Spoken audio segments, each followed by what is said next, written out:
말씀 보겠습니다. 마가복음 3장 7절에서 19절까지의 말씀입니다. 마가복음 3장 7절에서 19절까지의 말씀.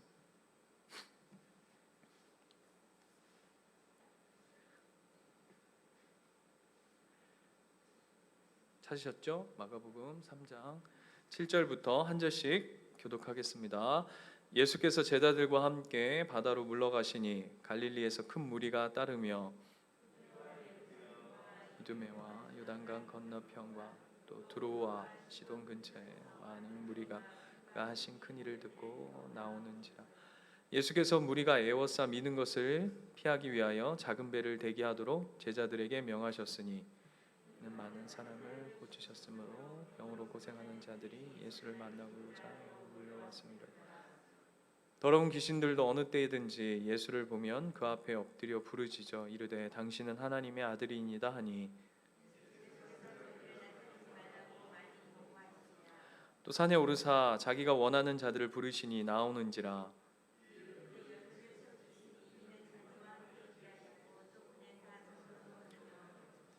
귀신을 내쫓는 권능도 가지게 하려 하심이러라.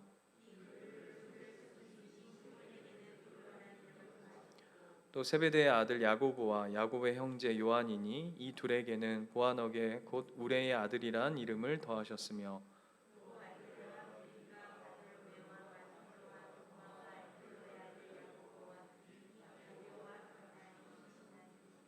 같이 읽겠습니다. 또 가룟 유다니 이는 예수를 판자하더라. 19절 말씀은 같이 함께 봉독하기가 좀 껄쩍지근하죠. 가룟 유다 예수를 판 자의 말씀으로 오늘 말씀이 마무리되어집니다. 오늘 말씀은 예수님의 사역이 점점 이렇게 복음의 사역이 점점 확장되어져 갑니다.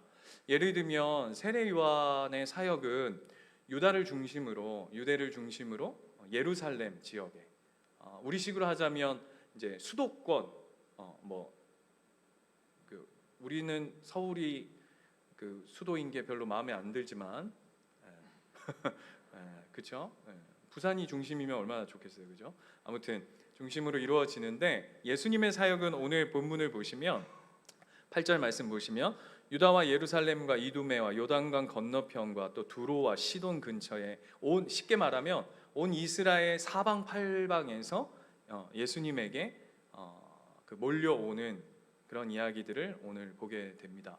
그래서 예수님의 복음의 사역은 의미를 가지고 있는데, 지역적으로도 온 이스라엘 온 지역을 품고 있고, 뿐만 아니라 대상적으로도 빈부귀천이 없고 남녀노소가 없는, 그래서 복음의 어떤 묘소를 오늘 시작부터 드러내고 있냐면 복음에는 차별이 없다라는 것.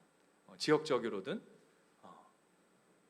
또 대상적으로든, 그가 가난하든 부하든, 그가 천한 자든 그가 귀한 자든 상관없이 복음은 차별이 없다라는 것입니다. 또한 반대로 복음은 모든 사람에게 동일하게 필요한 것이다. 그래서 마가가 시작할 때 복음의 시작이라고 했던 그 마가복음 1장 1절의 말씀을 시작으로 이루어졌던 그 핵심은 예수 그리스도. 그러니까 쉽게 우리가 그동안 마가복음의 1장, 2장, 3장을 겪어오면서 이렇게 살펴오면서 그 핵심 무엇이냐면, 모든 인생이, 그가 중풍병에 걸렸던, 그가 나병에 걸렸던, 그가 귀신이 들렸던, 어떤 삶이든 상관없이, 그가 부유하던, 그가 잘났던, 상관없이 그 누구든 이 땅 가운데 생명이 존재하는 그 누구든지 복음이 필요한 자다라는 것을 오늘 본문 서두에 이제 깔고 시작하는 것입니다. 그런데 예수님이 선포하시는 그 복음 가운데, 예수님이 하셨던 그 사역 가운데 그 반응이 두 갈래로 나타납니다. 그 첫 번째는 7절 말씀에 보면, 그 첫 번째는 누구냐 하면, 그 반응에 대해서 첫 번째, 제자로 살 것인가 라는 것과 두 번째, 무리로 살 것인가. 더 구체적으로 얘기하자면 예수님의 복음과 예수님의 사역에 대해서 나는 제자로서 반응할 것인가, 아니면 무리로서 반응할 것인가 라고 하는 두 갈래 길을 오늘 본문을 통해서 7절부터 19절 말씀을 통해서 이제 우리에게 드러내고 있는 거죠. 그러나 제자든 무리든 관계없이 공통점이 있어요. 그 공통점은 뭐냐 하면 8절 말씀으로 다시 한번 돌아가 볼까요? 유대와 예루살렘과 이두메와 요단강 건너편과 또 두로와 시돈 근처에서 많은 무리가 그가 하신 큰 일을 듣고 나아오는지라 라고 되어 있는데, 이 본문이 뭐냐 하면 제자든 무리든 관계없이 공통점은 뭐냐 하면 예수님의 그 사역을 통해 하나님의 큰 일을 보고 듣고 경험했다라는 것은 동일하다는 거예요. 이게 무슨 얘기냐면 동일한 사역을 경험하고, 예를 들면 이런 거죠. 하나님께서 12 정탐꾼을 보내셔서 약속한 땅에 들여보내서 그 12 정탐꾼을 통해서 가나안 땅의 모습을 보게 하시죠. 똑같은 것을 봤음에도 불구하고 10명의 보고와 2명의 보고는 달랐던 것을 우리가 보게 됩니다. 마찬가지로 무리든 제자든 동일한 게 뭐냐면 예수 그리스도를 통해서 하나님의 큰 일을 보았다는 거예요. 그러니까 무리는 작게 경험했고 제자들은 더 크게 경험한 것이 아니라, 이게 중요해요, 여러분. 제자든 무리든 똑같이 듣고 똑같이 보고 똑같이 경험했다라는 것으로 오늘 이야기가 시작되어집니다. 그러나 차이점이 있어요. 제자와 무리에. 그 차이점이 뭐냐 하면 10절부터 보면, 10절 말씀 같이 한번 읽어볼까요? 시작. 이는 많은 사람을 고치셨으므로 병으로 고생하는 자들이 예수를 만지고자 하여 몰려왔습니다. 무리들의 특징이 있습니다. 그 특징이 무엇이냐 하면 바로 그 목적 자체가 다르다는 것이죠. 그 목적이 무엇이냐 하면 10절에서 그들은 병이 낫고자 하여 예수를 쫓았더라. 예수를 만나고자. 더 재밌는 건 예수를 만지고자 했다. 아주 노골적인 표현이죠. 그를 만지기만 하면 나을 거라고 하는. 그러니까 예수님과 아무런 이게 사용되어지는 언어들이 예수님과 어떤 상관없이 그냥 터치하면 낫는 것처럼, 꼭 뭐와 같으냐면 알라딘 램프의 지니처럼, 그죠? 그리고 11절 보시면 더러운 귀신들도 어느 때든지 예수를 보면 그 앞에 엎드려 부르짖어 이르되 당신은 하나님의 아들이다 라고 이렇게 완곡한 표현을 쓰고 있지만, 그 무리가 쫓는 두 번째 이유가 뭐냐 하면 병이 낫고 두 번째는 귀신이 떠난다 라는 것이죠. 예전에 제가 그 대학교 시절 때 제가 이래봬도 신학교 출신 아니겠습니까? 네. 학부도 제가 신학부 나왔거든요. 네.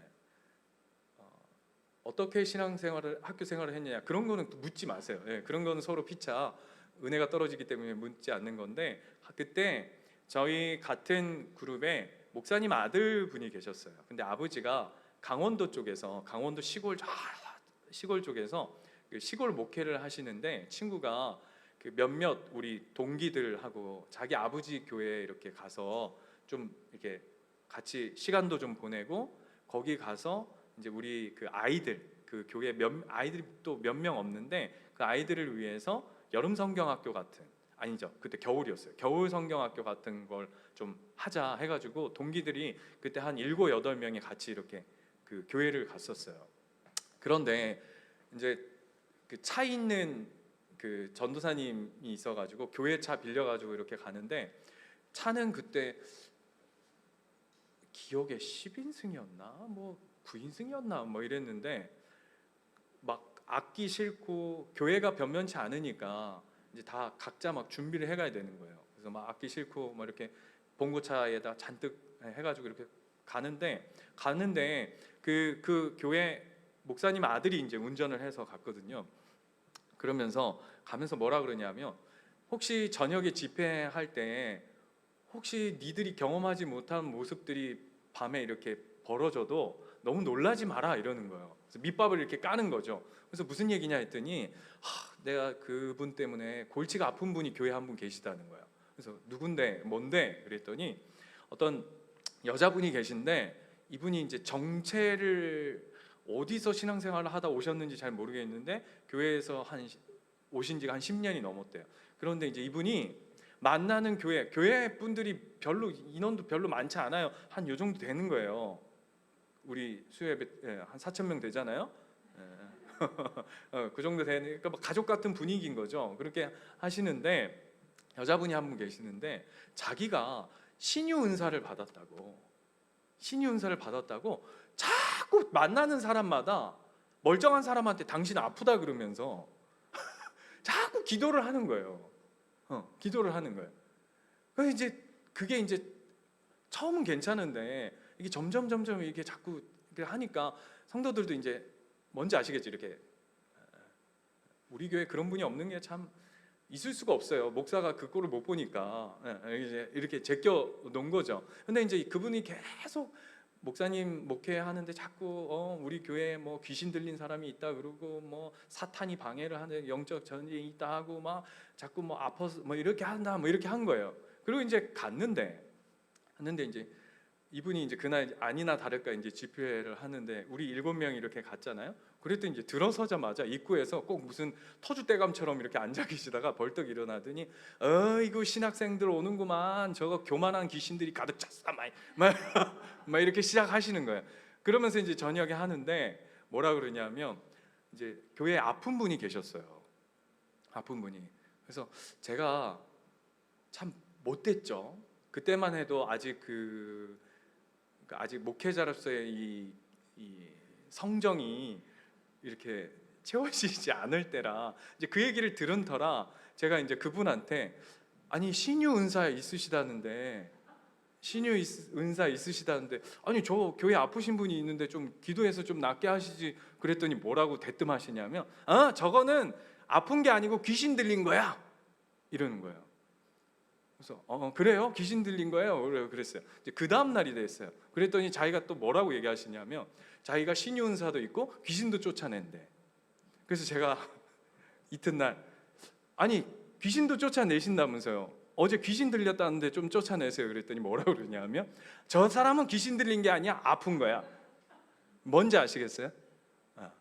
제가 그걸 이렇게 보면서 참 굉장히 얼토당토 않구나. 왜 신앙이 이렇게 이분한테 이렇게 사로잡혀 있을까? 제가 그러면서 저분이 뭔가 굉장히 잘못된 것에 씌여 있구나. 우리가 저분을 위해 기도해 줘야 되겠다. 그런 생각을 했는데 여러분 오늘 이 본문을 보면요 무리가 그려요. 네, 무리가 목적 자체가 틀어져 있죠. 이 신앙에 엄청난 문제죠. 그래서 여러분 그 유명한 책 아시죠? 그 아이들먼이죠. 아이들먼 맞죠? 네. 팬인가 제자인가 다 한 번쯤은 들어보셨을까요? 카일 아이들먼이라고 해가지고 유명한 분인데 팬인가 제자인가. 그러니까 그냥 예수님이 누구인지는 아무 관계가 없는 거예요. 뭐가 목적인 거죠? 내 병만 나으면 돼. 귀신만 떠나가게 해주면 돼. 이게 근데 우스워요. 제가 그 아줌마 그분을 경험하면서 제가 저도 그러냐면 이게 귀신 들린 건지 아픈 건지 우리 잘 모르잖아요, 그죠? 그러니까 뭐만 붙잡고 있냐면 이게 예수님이 참 신이냐 그 중요하지 않은 거예요. 나에게 있어서 이 문제만 해결해 주면 그 신은 누구든 상관없는 거예요.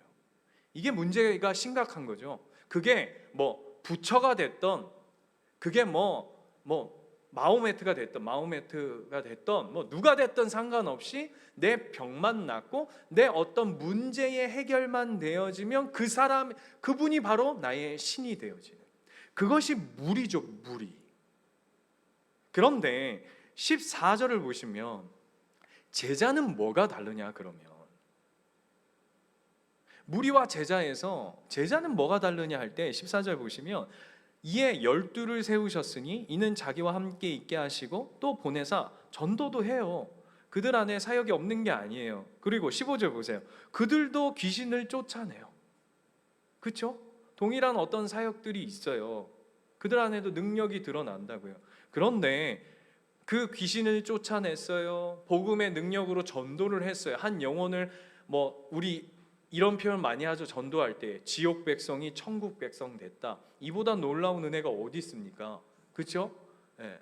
우리 전사님 고개를 많이 끄덕이시고 우리 목사님도 고개를 많이 끄덕이시는데 저처럼 막 이렇게 3대가 기독교 집안인 사람은 이런 거에 대해서는 은혜가 그렇게 크진 않아요. 왜냐하면 태어났을 때부터 이렇게 저변이지만 그러나 우리 전사님이나 우리 목사님처럼 신목사님처럼 예전의 모습과 비포와 애프터의 삶이 완전히 하나님 안에 딱 기준점이 다르면 이거 어마어마한 거죠. 저는 늘 똑같은 사람이었고 두 분은 너무 비포와 애프터가 다른 분들이기 때문에 이게 느낌이 빡 오는 거잖아요. 그런데 그들 제자라고 부르는 그들 안에도 동일하게 전도도 하고 능력도 나타나고 해요. 근데 그게 중요한 게 아니라 오늘 14절 제자와 무리의 가장 큰 차이점이 뭐냐면 14절 보세요. 그 중심과 목적이 이렇게 설명해요. 이에 12를 세우셨으니 이는 자기와 함께 있게 하시고 해요. 이게 제자예요. 무리의 목적은 나의 문제 해결, 내 중심적인 삶의 목적에 사로잡혀 있다면 제자의 삶이란 전도를 하든 귀신을 쫓아내든 어떤 어려움이 있든 고난이 있든 핍박이 있든 어떤 삶들이든 상관없어요. 그 목적 자체가 뚜리예요. 그런데 무리는 7절 말씀 볼까요? 7절 그 무리를 설명함에 있어서 뭐라고 얘기하냐면 큰 무리래요. 여러분 무리라고 하는 단어 자체가 이미 그룹 아닙니까? 이미 숫자가 형성되어져 있는 숫자일 터인데 거기에 큰이 붙어 있는 거죠. 그리고 8절에도 또 나와요. 유대와 예루살렘과 이두메와 요단강 건너편 또 두로와 시돈 근처에서 많은 무리가 많다. 10절 이는 많은 사람을 고치셨으므로 병으로 고생하는 자들이 예수를 만지고자 하여 몰려왔음이로라. 그 무리를 표현함에 있어서 성경은 많다라고 얘기해요. 그런데 예수님은 그 무리를 향해서 어떻게 말씀하시고 행동하시냐면 9절 말씀 보면 예수께서 무리가 에워싸 미는 것을 피하기 위하여 작은 배를 대기하도록 제자들에게 명하셨으니 뭐죠? 예수님이 그 많은 무리들을 피하셨어요. 10절 이는 많은 사람을 고치셨으므로 병으로 고생하는 자들이 예수를 만지고자 하여 몰려왔습니다 라고 얘기하고 12절 가면 뭐라고 되어 있냐면 예수께서 자기를 나타내지 말라고 많이 경고하시니라. 예수님은 어떻게 하셨다고요? 피하셨대요. 왜요? 이유와 목적이 뭐죠? 목적이 틀어져 있는, 그게 예수가 아니어도 그 자기 중심적인 내 문제를 해결받기 위해서 그저 바라는 그 신앙이라면 예수님 그거 원치 않으시는 거죠. 철저히 거부하시는 것이죠. 그래서 어떻게 하냐면 대리기사까지 준비시키는 거죠. 맞잖아요. 본문에 그렇게 나와 있어요. 9절에 누구를 시켜서? 제자들을 시켜서 예수님은 대리 택시가 아니고 대리 배를 타고 피하셔요. 지금 그 정도로 예수님이 잘못된 신앙의 목적 그것을 철저히 거부하고 계세요. 이거 무리가 가지고 있는 이 속성, 무리가 가지고 있는 이 특징들에 대해서 예수님은 간과하지 않으신다는 거예요. 그래서 아까 말씀드린 그 아이들만, 그 팬인가 제자인가 그 책에 보면 그 무리가 가지고 있는 특징들을 여러 가지로 소개하는데 그 중에 대표적인 게 뭐냐면 이렇게 표현하고 있어요. 무리는 경기장에 결코 나서지 않는다. 다시요. 무리는요 경기장에 나서지 않는데요. 무리는 어떤 사람이죠? 그냥 관객으로 박수 치는 거예요. 그래서 책 제목처럼 팬인 거예요. 그냥 팬. 그리고 두 번째 무리 안에 숨는데요. 자신의 어떤 신앙이 드러나고 자신의 어떤 본질적인 것들이 드러나는 것에 대해서 철저히 거부하는 것이죠. 그리고 또 특징이 뭐냐면, 무리의 특징은 자신의 신앙이 감정인지 신앙인지 혼동한다는 거예요. 그러니까 예를 들면 이런 거예요. 한 가수가, 제가 요즘에 놀라는 게, 요즘 싸이가 컴백했죠. 싸이가 컴백해가지고 지금 대학교마다 축제를 다니는데, 어느 정도냐 하면 그 축제의 그 싸이 공연을 보기 위해서 학교 그 축제권이 암표로 팔린대요. 이해되세요? 학생들은 공짜잖아요. 자기 학교 축제니까. 그러니까 뭐가 암표로 구매되어지냐면 학생증. 그러니까 내가 그 학교 학생인데 그 학생증으로 확인할 거 아니에요. 그러니까 그거를 다른 사람한테 빌려줘가지고 그거를 10만 원씩 받고 판답니다. 그 정도로 싸이 공연이 난린가 봐요. 저도 영상으로 한번 봤거든요. 와, 안 뛰고는 못 빼기겠더라고요. 오른쪽, 왼쪽, 가운데 뛰어! 이런데 뭐 안 뛰면 안 되겠어요. 이미 지 옷이 다 젖었어요. 막 뛰어가지고 막 했는데, 오늘 뭐라고 얘기하냐면, 우리가 신앙이 그런 어떤 감정에, 카타르시스에 젖어 있는 것인지, 아니면 진짜 참 목적 안에서 신앙하는 것인지, 무리는 그게 흔들린다는 거예요. 착각한다는 거예요. 내 감정이 신앙인 줄. 이게 무서운 얘기죠. 그리고 세 번째, 뭐라고 얘기하냐면, 무리는 희생하거나 순종하지 않는다. 이게 제자와 무리의 엄청난 차이점이라는 것이죠. 가장 궁극적으로는 가장 큰 무리의 착각이 뭘까요? 여러분, 한번 생각해 보세요. 제가 얘기하는 이야기, 아이들먼 목사님이 얘기하는 것만 그냥 여러분 받고 가지 마시고, 무리가 가지고 있는 신앙의 어떤 모습에서 가장 큰 문제점과 착각이 뭘까요? 자기가 제자라고 생각한다는 거예요. 이게 진짜 무서운 거예요, 여러분. 반대로 진짜 참 제자는 어떤 생각을 할까요? 이런 생각할걸요? 나 무리 아니야. 내가 하나님 앞에 무리로 살아가고 있지 않은가? 그걸 고민하는 자가, 오늘 성경은 그게 바로 제자라고 얘기해요. 그런데 가장 결정적인 차이가 있어요. 이 무리와 제자에. 여러분은 무리입니까? 제자입니까? 제자로 살고 싶은 무리입니까? 무리 안에 속해 있는 제자입니까? 아니, 우리 뭐 수요 예배 정도 이렇게 올 정도면 제자이고 싶은 마음이 크지 않겠어요? 한번 질문해 보자고요. 여러분 제자예요? 무리예요? 물 말고 무리. 그거 어떻게 알죠? 우리가 제자인지. 여러분이 보실 때 저는 하나님의 제자인 것 같습니까? 수많은 목사 무리 중에 한 사람인 것 같습니까?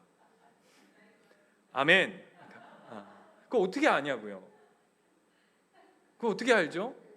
이게 미치는 거 아니에요? 평생 나는 하나님의 제자입니다 라고 생각했는데, 천국 앞에 딱 갔는데, 자, 무리는 이쪽으로 서고 제자는 이쪽으로 서시오 해가지고 나는 당당하게 제자 쪽에 딱 가서 제자 디사이플스 딱 섰어요. 영어로 다 알아보는 거지. 야, 내가 뭐 교회에서 제자훈련 1기, 2기, 3기, 4기, 5기, 6기 다 해가지고 사역훈련까지 다 마치고 했는데, 금요일날 피곤한데 막 눈 비벼 가면서 내가 제자훈련 했는데 갑자기 이름 송효찬, 정순섭, 김타곤, 이름이 뭐니? 전신욱이요.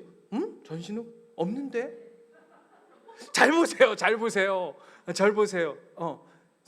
영어로 존 폴이 있는지 봐주세요. 존 폴 없는데? 이러면 이거 끝장나는 거 아닙니까? 안 그래요? 이게 심각한 거잖아요. 나는 제자라고 생각했는데 천국 가니까 너 없다 야, 명단에. 둘 중에 하나, 넌 지옥 가든지 다시 내려가든지. 이 소설에 나오는 것처럼. 어떡할래? 여러분 어떡하시겠어요? 여러분 어떻게 알아요 우리가 제자인지? 오늘 성경이 명확하게 얘기해요. 어디에 있죠? 13절이에요.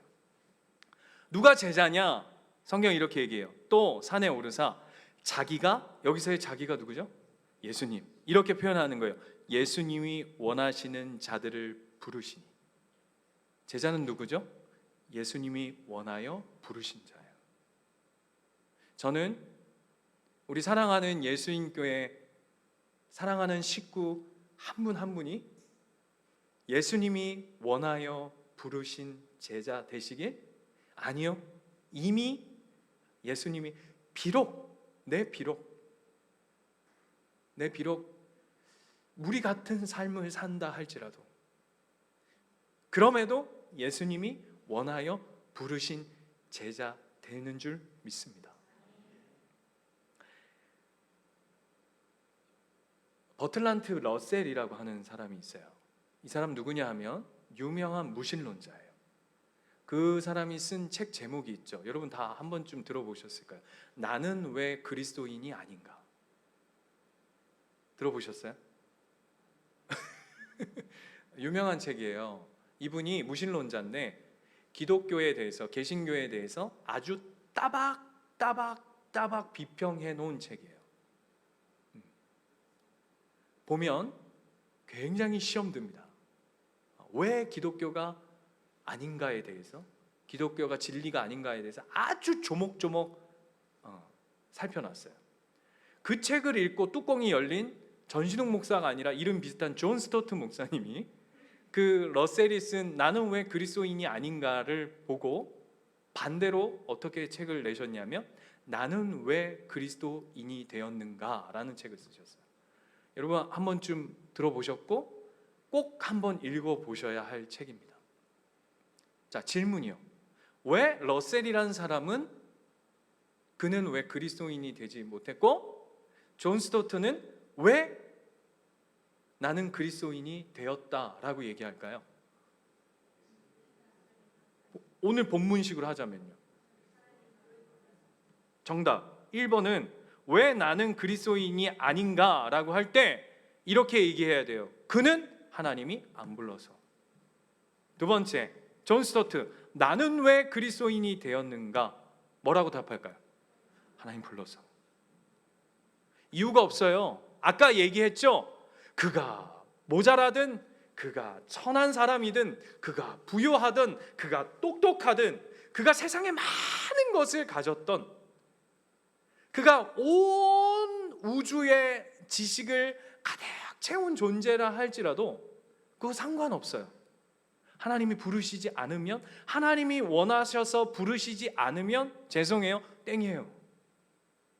러셀이에요. 그는 그냥 무신론자로 사는 거예요. 그러나 그가 모자라고 띨빵하고 뭐 해야 돼? 바보 같을지라도 예수님께서 원하셔서 부르시면 그 원함은 우리의 조건과 인간의 어떠함과 관계없이 하나님의 하나님 되심의 원함으로 우리를 부르시면 그것이 제자라고 설명하고 있어요. 이 대표적인 사람이 누구냐면 누가복음 18장에 가면 부자 청년이 나와요.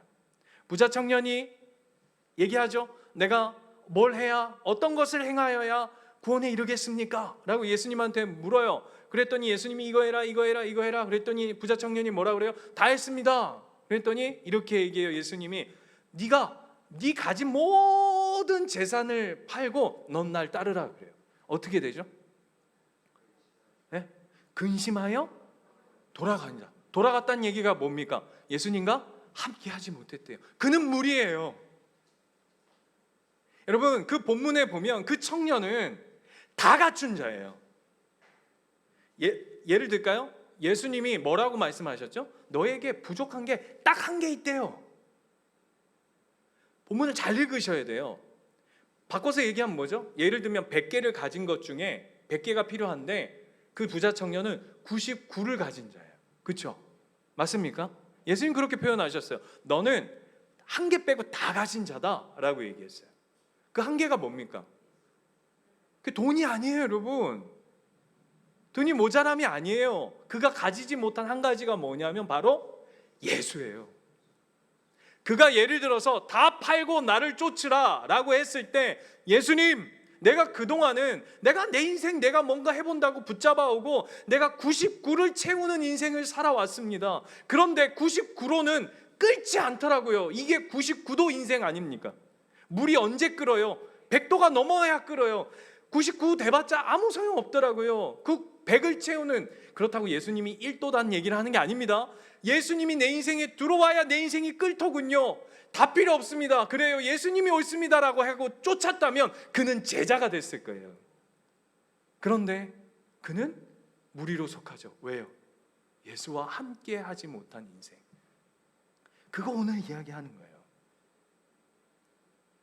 그래서 하나님 나라는요, 예수님의 복음은 누구를 통해 이루어 가시느냐? 누구를 통해 이루어 가실까요? 이 제자예요. 소수일 거예요. 여러분, 기독교는 언제부터 타락하고 패망하냐 하면, 망가지기 시작하냐 하면 무리가 될 때부터요. 기독교는 늘 소수였어요. 여러분, 기독교 역사를 잘 보십시오. 기독교는 늘 소수여서 핍박받고 환난받고 세상으로부터 조롱받고 어려움 가운데 있을 때에 기독교는 늘 하나님 앞에 존귀하게 아름답게 쓰임받았어요. 근데 언제 타락했죠? 무리가 될 때, 많은 숫자가 될 때, 그 안에 세상이 들어오기 시작해요. 세속화가 들어오기 시작해요. 오늘 예수님은 어떻게 하셨죠? 거부하는 거예요. 그래서 결국은 하나님 나라, 예수의 복음은 어떤 자들을 통해 이루어가냐면 예수 그리스도께서 원하셔서 부르신 그 제자 한 사람을 통해 만들어가는 거예요. 저는 축원합니다. 우리 사랑하는 예수님교회 가족 한 영혼 한 영혼이 예수님의 참 제자 되기를, 예수님이 찾으시고 예수님이 원하시고 예수님이 부르시는 그 한 사람 되시기,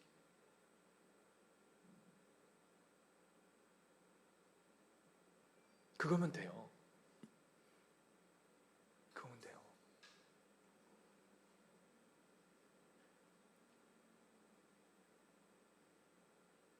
그거 하면 돼요. 그런데 중요한 거, 오늘 본문이 어떻게 끝나냐 하면 이렇게 끝나요. 또 가룟 유다니 이는 예수를 판자더라.